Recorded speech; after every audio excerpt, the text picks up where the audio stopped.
सुमन का ससुराल पार्ट 2। सुमन शादी के लिए हाँ बोल देती है और फिर सूरज और सुमन की शादी हो जाती है। सब घर में खुशी खुशी रहने लगते हैं। उन लोगों ने कम ही लोगों में शादी निपटा दी थी।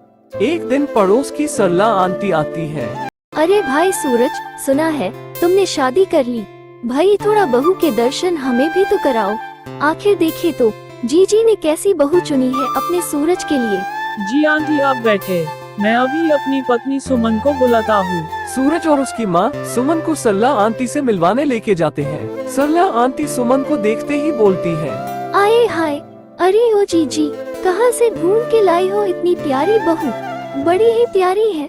तुम्हारा मायका कहाँ है बेटी, और तुम्हारे पिता का क्या कारोबार है। आंटी, मेरे माता पिता नहीं हैं, मैं अनाथ हूँ। अच्छा बेटी, तुम अंदर जाओ और आराम करो। अरे जीजी, जब इसके माता पिता इस दुनिया में नहीं है, तो आपको सुमन के बारे में कैसे पता चला, और क्या आपको इसके खानदान के बारे में पता है। नहीं सरला, मुझे सुमन के खानदान के बारे में कुछ नहीं पता, और न ही मैं जानना चाहती हूँ। मुझे सुमन पसंद आ गई और मुझे ये रिश्ता अच्छा लगा। अरे जीजी, आप नहीं जानती, पता नहीं किस जाति की है। आपको तो ये भी नहीं पता, और आपने अपने सूरज की शादी इससे कर दी। एक बार पता तो लगा लेती कि कौन सी जात की है।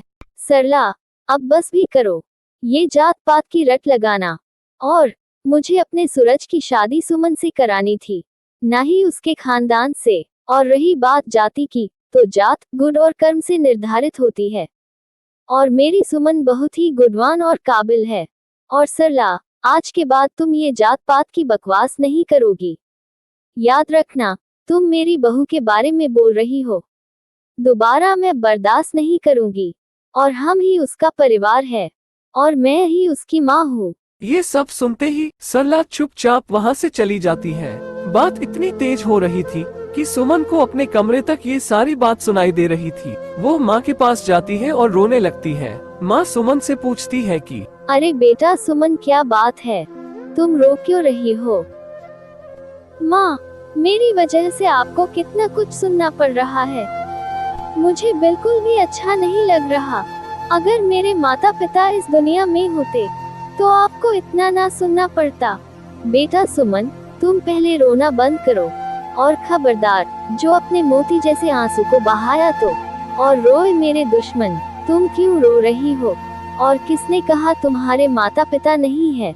हम हैं तुम्हारा परिवार, और जब तक हम हैं, तुम्हें कोई कुछ नहीं बोलेगा। ये सुन के सुमन को बहुत अच्छा लगा, पर सरला चुप बैठने वालों में से नहीं थी। वो हर घर में बताने लगी कि कैसी लड़की से सूरज की शादी हुई है। देखते देखते पूरा गांव ये सारी बात जान गया।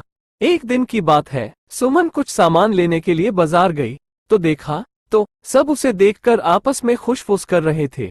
माँ के हिम्मत देने की वजह से वो उन लोग के पास जाती है और बोलती है, अंकल आंटी, आखिर क्या बात है। मैं तब से देख रही हूँ, आप तुझे सब नहीं मुझे पता कि हम क्या बात कर रहे हैं। मुझे तो ये समझ नहीं आता कि पता नहीं सूरज की माँ को इसके अंदर क्या दिख गया, जो इसे बहू बना लिया। पता नहीं कैसे फंसाया होगा इतने अच्छे परिवार को। ना जात का आता पता और ना ही खानदान का, और तो और इन महारानी के माता पिता भी नहीं। भगवान ही जाने किस जात की है तू। इतना कह के वे लोग वहाँ से चले गए। उन लोगों की बात सुमन को बहुत बुरी लगी। उससे आंसू रुक नहीं रहे थे। कैसे भी करके वो घर पहुंची, जाके माँ के सामने रोने लगी और बोली, माँ, आखिर मैंने इन लोगों का क्या बिगाड़ा है। अब इसमें मेरी क्या गलती की। मेरे माता पिता नहीं है, और मैं खुद थोड़ी न अपनी जात को चुनकर पैदा हुई हूँ। जैसी किस्मत और नसीब थी, वैसी जगह पैदा हुई। और माँ, अब मैं यहाँ नहीं रहना चाहती। मेरी वजह से आपको भी कितना कुछ सुनना पड़ रहा है, और शायद मेरी किस्मत में आपके परिवार का हिस्सा बनकर रहना नहीं लिखा। अच्छा, तो ये बात है। तुम रुको सुमन, आज तो ये बात खत्म करके ही रहूंगी। पड़ोस में एक रामू रहता है। सूरज की माँ उससे सारे गांव को इकट्ठा होने को बोलती है।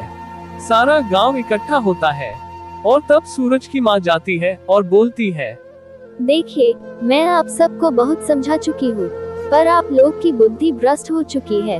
मैं आप लोग को बार बार समझा रही हूँ ये जात पात के नाम पे भेदभाव करना बंद कर दीजिए। और आज के बाद मेरी बहू सुमन से या उसके बारे में कोई इस बारे में बात नहीं करेगा। याद रहे, सुमन मेरी बहू है। आपका इस तरह का व्यवहार किसी के भी हृदय को ठेस पहुंचाता है। ये सिर्फ मेरी बहू या फिर आप लोग की सोच की बात नहीं है। ना जाने और कहां कहां लोग इस सोच को लेके ढो रहे हैं। समय अब बदल चुका है और हमारे लिए अच्छा यही होगा कि हम समय के साथ चले। सबको सारी बात तो समझ नहीं आती, पर हाँ उन्हें इतना एहसास हो गया था कि उनका सुमन के प्रति व्यवहार अनुचित था। वे सब सुमन से माफी मांगते हैं। अब सुमन अपने ससुराल में खुशी खुशी रहने लगती है। सीख, हमें समय के साथ बदलना सीखना होगा और ये जात पात ऊंच नीच के भेदभाव को बंद करना होगा।